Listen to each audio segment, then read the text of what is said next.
Aktoria dhe prezantuesja e njohur Rudina Dembaçaj ka rikthyer vëmendjen tek një detaj që shumë njerëz e kishin haruar nga jeta e saj private. Gjatë një bisede spontane dhe me humor, ajo pranoi se dikur ka qenë e fejuar me regjisorin dhe aktorin Eduard Grishaj, i cili sot është bashkëshorti i moderatores Arbana Osmani.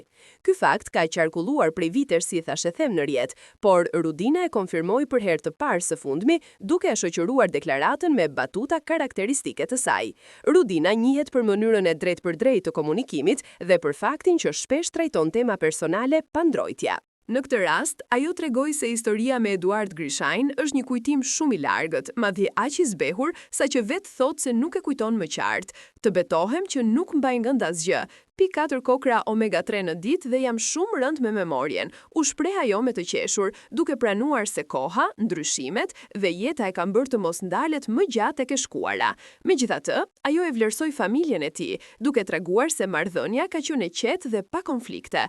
Më ka lënë një shije shumë të mirë familja e tij. Kam qenë shumë e vogël, tha Rudina, duke nënvizuar se historia ka ndodhur në një periudhë të hershme të jetës së saj, përpara se të njihej në publik dhe shumë kohë përpara ndryshimeve të mëdha në jetën e saj personale.